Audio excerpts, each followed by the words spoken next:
Hey everybody, welcome to the Weiser Podcast. We have done a lot of them, and we are doing it from our studios here in Northwest Indiana. Weiser is Jim Weiser. He's been in Yep. Democratic politics for a long time, so you'll notice that slant here. But I won't say how long he's been doing it, but he certainly has a unique perspective, a historical perspective at times. Thanks for coming in, Jim. Oh, it's always a pleasure. Enjoy it. Don't take my glasses. Oh, those are yours? Yes. Sorry about that. Hey, listen, Diego Morales is coming in to the Calumet region. Right. We, if you're listening elsewhere, are right up here in the Northwest Indiana portion of Indiana, right in the very tip by Chicago. Indianapolis runs our state. Diego Morales is the Secretary of State. He's Right. on the other party. He is a Republican, and he's coming up this way. How do you feel about that? Well, I don't know if he's going to be present. I hope he is. I think it'd be great if he was.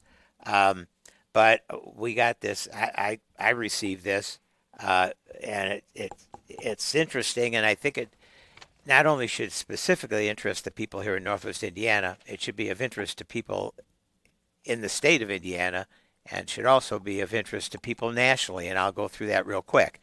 Um, so it's my public service announcement this morning, folks, and I'm doing it for the Republican Secretary of State. So I have a little bipartisanship here, but it says it's an election study public meeting.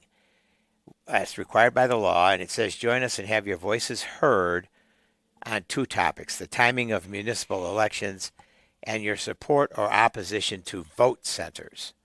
And then it's going to be conducted at the Munster Town Hall on Wednesday, October 8th. So that's about a week and a half, I guess, from now or so. Wednesday, October 8th from 6 p.m. to 8 p.m. Um, and I encourage folks to come out to that. I intend to be there, and I intend to be there primarily because, as Jim knows, for many years I was the attorney for the Lake County Board of Elections and Registration, and for 8 years I was the chairman of the Democratic Party in Lake County, and as a result of that, I, together with the Republican chairman, were in charge of the election board. So I think I qualify as a quasi-expert on election law, and because I think our election laws in Indiana have been so skewed in the wrong direction, I think it's important to be there. And I'm not going to talk about when municipal elections are. What I want to talk about is vote centers real quick.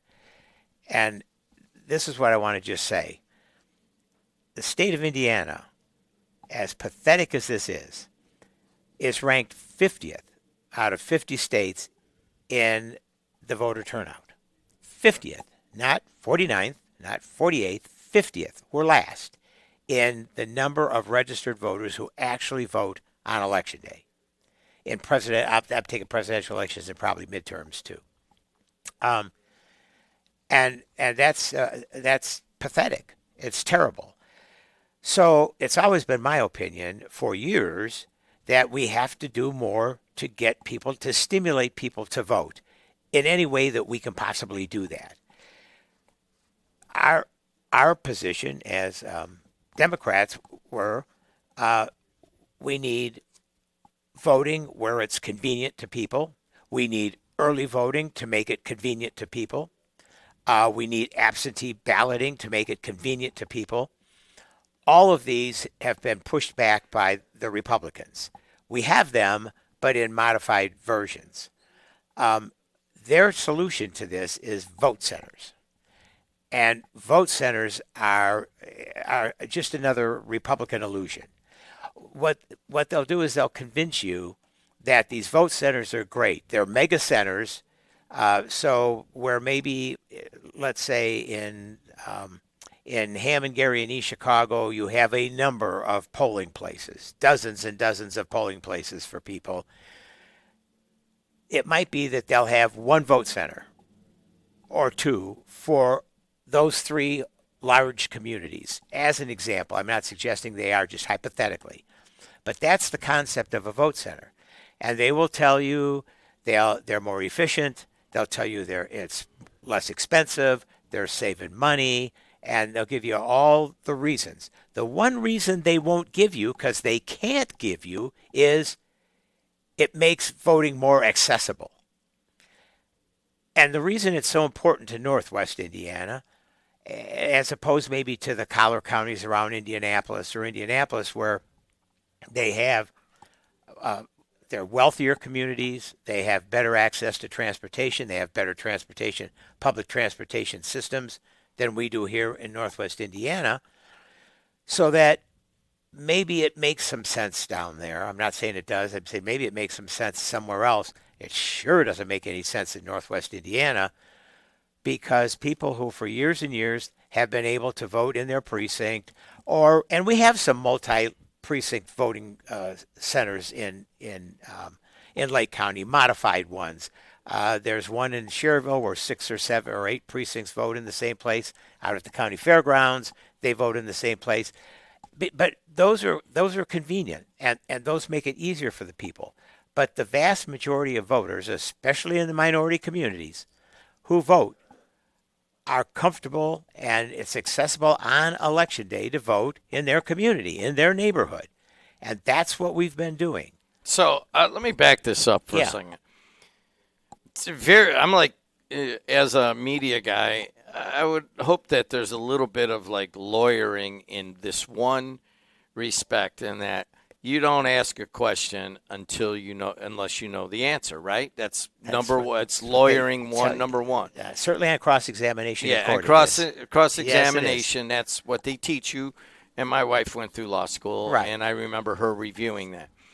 Very rarely, since I've been doing this off and on for 40 years, is that do I get a topic that I know nothing about or have never heard anything about. This is one of those few topics.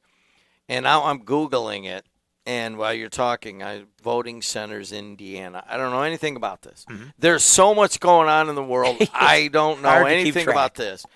But Indiana lawmakers considering vote centers for all counties. So from what I'm gathering is that they are considering of getting rid of the precinct polling places and just having voting centers. Correct. You're correct. And I think that's been an ongoing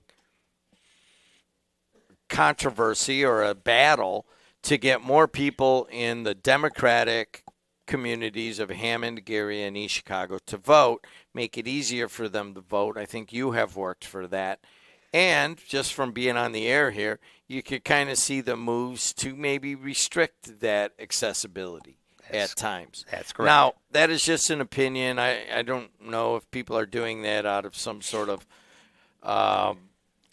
planned thing, but it is well known that Hammond, Gary, and East Chicago give a lot of Democratic votes downstate. Are you saying that by putting voting centers, 1 or 2 in these these communities, that they would further restrict the Democratic vote? Yes. I'm saying that they could tell you whatever they want to tell you about saving money and the intent, the political intent of this legislation, proposed legislation, is to make it more difficult, or at least theoretically more difficult, for people to vote. Because I live in Woodmar. I live in Woodmar and Hammond, right off the expressway, and they tell me that my vote center is on the west side of Gary. That's where my voting center is going to be. My voting center used to be right down the block, or it used to be wherever in a business along 41, right here. It no longer will be. If you want to go, you could and you could do whatever it is. And if you used to rely on public transportation, you could forget about that and find a way to get to wherever the vote center is going to be. And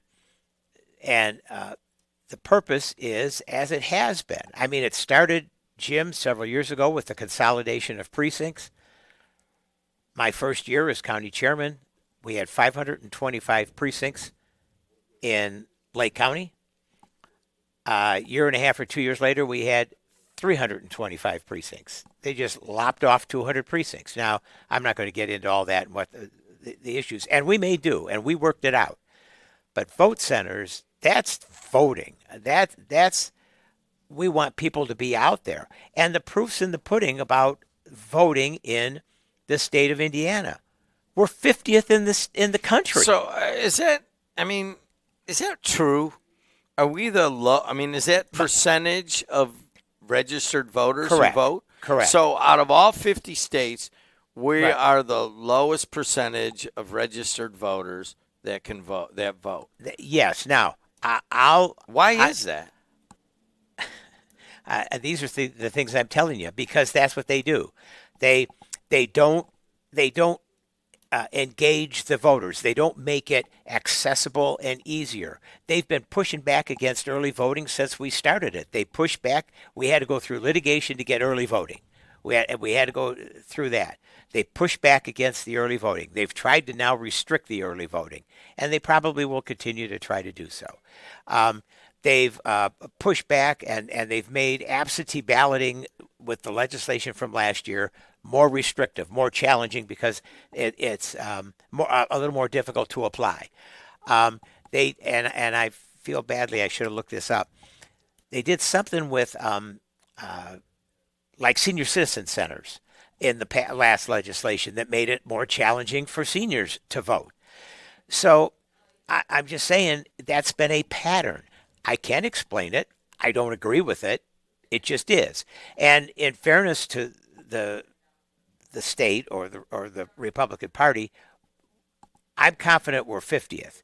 But I know we're in the lowest 5, and I think we're last. It depends on how from what I just looked up, it depends if you go percentage of registered voters or percentage of anybody who could vote. But we're right at the bottom. We're right at the bottom.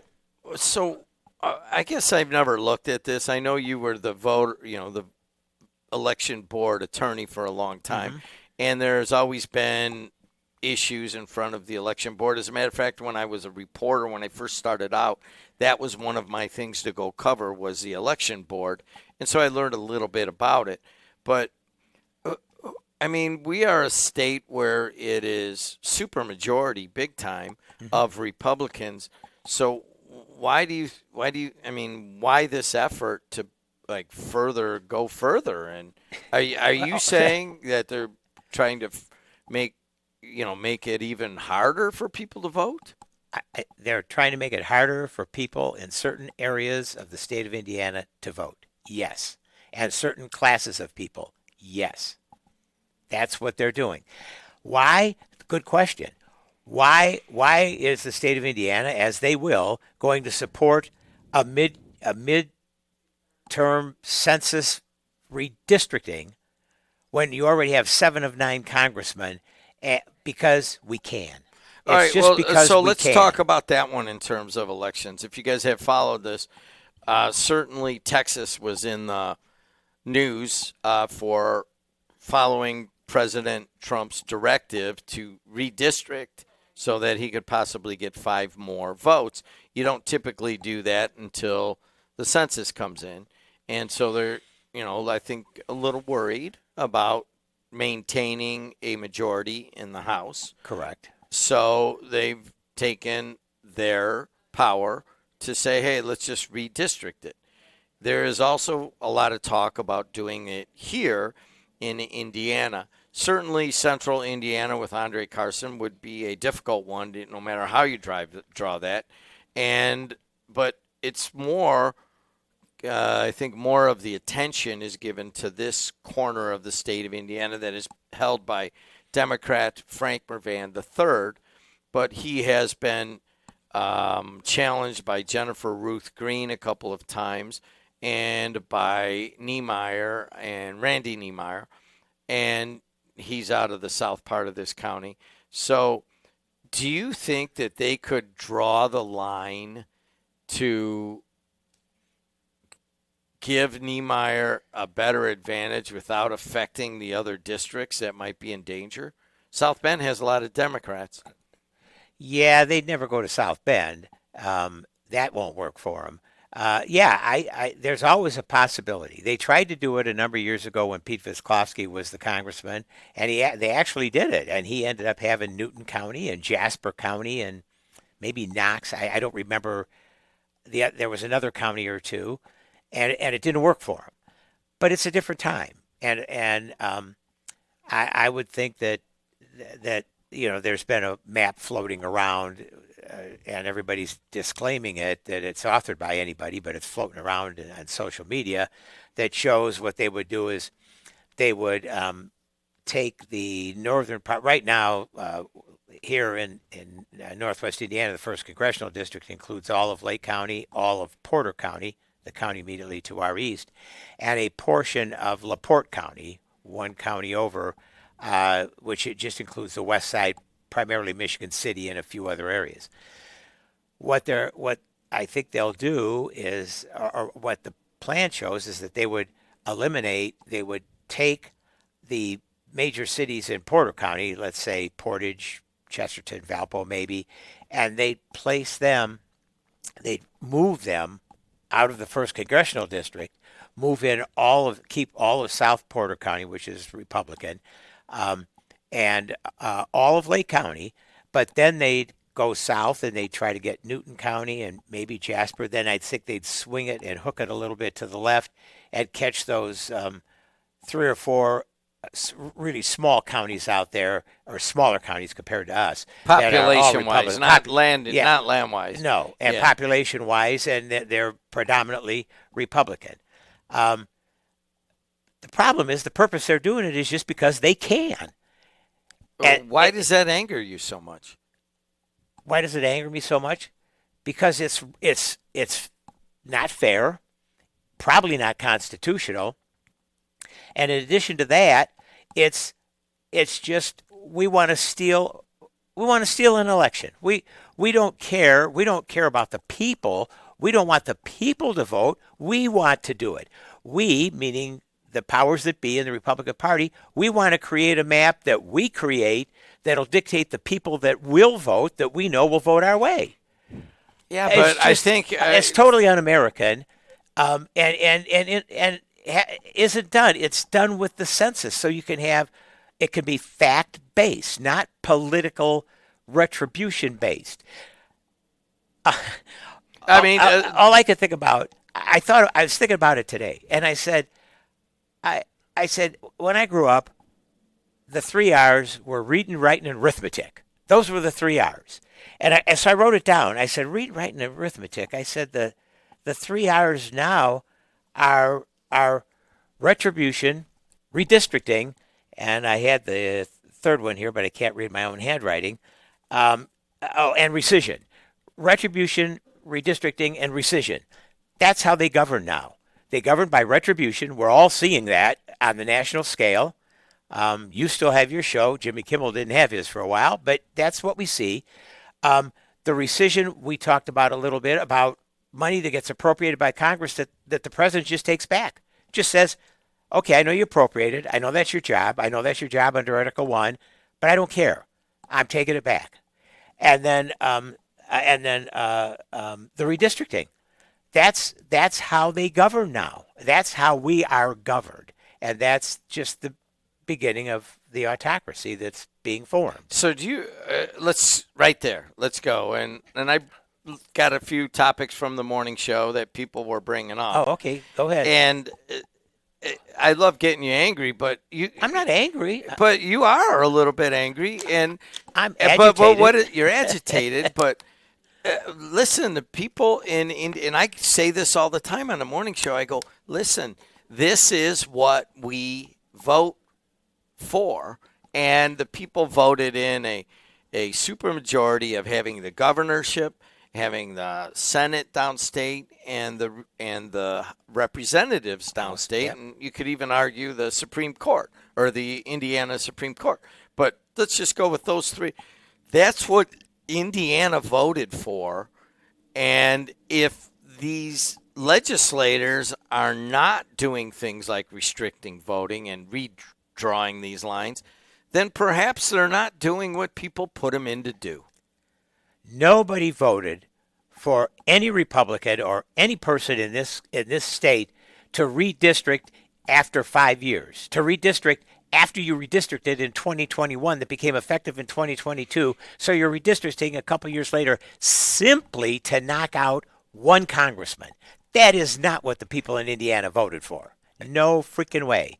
And Vice President Vance came in for this. This was evidently part of his purpose, is to put forth that purpose of, I call it Spank Frank. And it really is kind of surprising that the vice president will come to Indiana, and we all know it's basically just to get Niemeyer in and Frank out. And it's kind of a national issue that has come to us. But if you get up and look at it from 30,000 feet, that's what those representatives and senators, it doesn't, the specific tactic, they are there to make it more powerful for Republicans and less powerful for people like you. They are there to do the bidding of Donald Trump. Plain and simple. The governor said it in the newspaper last week. I read it and I said, oh, he couldn't, our governor could not have said that. I know he's not the brightest bulb in the box, but he couldn't have possibly said that. I reread it. He said, well, yeah, I'm going to let the play out the redistricting. He tried to be kind of coy about it. He said, I'm going to let it play out, and the legislature is going to do this and it's going to do that. He said, because we have to remember, if we don't do it, look what the president can do to us. Look, I'm telling you, it's retribution. They're all in fear of this president and his minions, and so what they're saying is, well, you know what will happen if we don't do it. Trump's going to take this away from us. We're going to lose this funding. We're not going to be able to get this. We're not going to be able to do that. That is not the democracy that you and I grew up with and that we know. That is not it at all, and that is not what people voted for. And the bottom line is not enough people in Indiana voted, period, to do anything. That's just a thought. He's Jim Weiser, Democrat, for a very long time. All right, I got to bring up another one. Jimmy Kimmel. Jimmy Kimmel. Yeah. FCC said some things to basically threaten ABC and Disney. They took Kimmel off the air. There are still some ABC affiliates that will not air the show. What do you make of that? Oh man, there's so much to unwind in that, and it's so hard to do it in such a short period of time. It's certainly the Republican Party that has been the champion of freedom of speech forever is suddenly saying, let's censor whoever we decide doesn't like the president of the United States, and that's what we're going to do. And people say things that are negative to the president, we'll censor them. We'll just take them off TV. These guys are our buddies. And you talk about the network, Sinclair. Sinclair is so far to the right. Their leadership, their management is so conservative and so far to the right, as is Nexstar. That's who they are. And they said, well, we can get away with it. We can do it. And Brendan Carr is assuming powers that the FCC never has. That isn't what the FCC does. The FCC is in charge of licensing and providing licensing and doing it at that area. They're not in charge to say, okay, hey, we don't like what this guy said, off the air. We don't like what this person said, get rid of him. That is not. And so what I think is, I also think they probably picked the wrong target, because I think Kimmel came back awful strong, both in his show and in what he said, and the sincerity with which he said it, and the knowledge and the understanding of what with which he said it, and the satire at times that he used was brilliant. And it's just wrong. And here's another thing. Well, before you go to the other thing, I mean, go I ahead. understand the FCC threats. I've had them. They've cost me a lot of money over the years. And seeing what ABC did, if Robert Iger looked over and said, man, I don't want anybody taking my licenses to broadcast away. We got to do something. I mean, I understand the situation that he was in. I've had that specific situation happen here, and I've had to, make adjustments.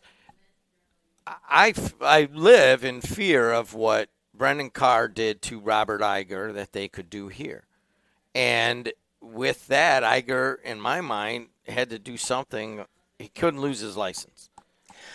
I couldn't lose my license and still operate as a radio business. I'm not criticizing Robert Iger. I'm not.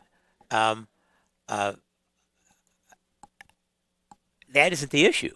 The issue isn't Robert Iger and how they have to react to it from their perspective, like you would have to act from your perspective. What I'm saying is it never should have happened in the first place. There was nothing that he may have had a poor choice of words. I didn't think so. There was nothing that he said that wasn't protected by free speech. Nothing that he said. There was no, it was what he said was perfectly acceptable in today's, in fact, more than acceptable in today's world. The FCC threatening you because it's basically retribution from Donald Trump, I understand that danger. Now, another one that is in your field, in the law field, that is out there right now happening as we're recording this, is that President Donald Trump wants James Comey to be indicted. Yeah. And I'm not really sure for why, and I don't think anybody is, but right as we talk, the Attorney General Bondi, and she has gone lockstep with, Pam Bondi has gone lockstep with President Trump all the way along. Shocking. She's even reportedly saying, what evidently the Eastern District of Virginia wrote a memo detailing their reservations over seeking this indictment.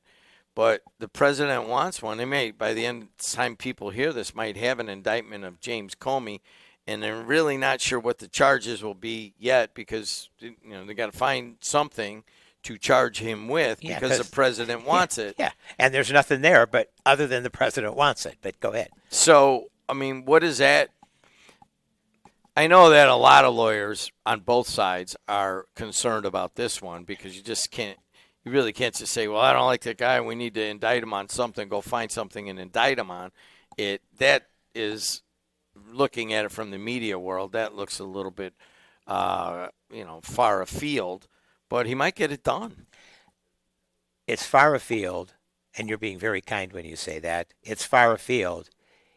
It's the perfect example of a dictatorship, of an autocracy. That's what it is.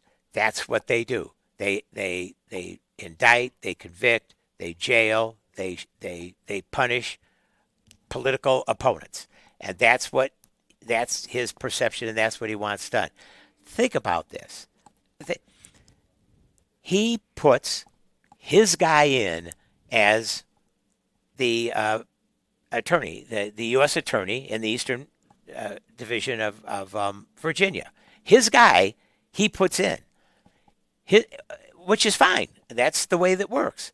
His guy goes back to him and says, there's nothing here. He says, you're done, fires his own appointee, who he appointed less than 9 months ago, and appoints a woman that's entirely unprepared, ill-fitted, incompetent for this job. She's never been a criminal lawyer. She's never tried a case in her life. Real estate? Yeah. Huh? She's done a lot of real estate. Yeah, that's wonderful. So have I.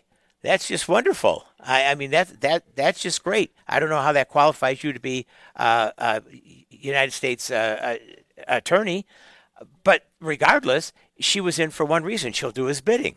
So she comes in and she says, okay, I'm assuming she'll say, okay, I'm going to do this. You guys do it. She's going to tell the line prosecutors, none of whom I'm confident want to do it because they know there's no validity to it. And they'll have to do what they want to do, or they'll lose their jobs.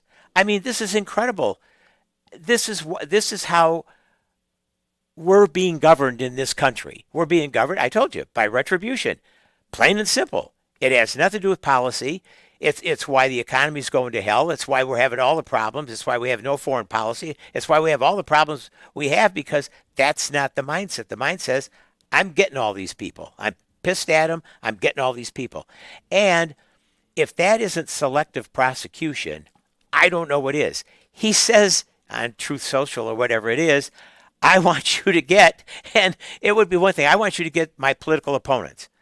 Okay, that's bad enough. I want you to get James Comey, Adam Schiff, and he specifies them. Well, that's selective prosecution. I don't think it's going to get out the door. I mean, I don't think it'll ever survive motions to dismiss in court. It might not. It might even surprisingly not get an indictment, although it's pretty easy to get an indictment. It's so beyond the pale. It's so beyond the pale. In my profession that I've been practicing in for 53 years now, and I strongly believe in it. I'm committed to it. I've mentioned before, I don't know if I mentioned on here, I have on the wall right across from my desk the oath I took, the oath of office I took 53 years ago. And there isn't a week go by that I don't at least look at it and look at a certain point and remind myself of what my obligation is. I doubt that after hear him trying to discuss Tylenol, I don't think he even could possibly read the words that are on his oath. He certainly doesn't understand it, and that's where we find ourselves. It's pathetic, and it can happen to anybody. James Comey, this happened from testimony. They had it in 10:15, but it came up back in 10:12, and the only reason they're doing it is Tuesday. The statute of limitations runs. That's why they're doing it.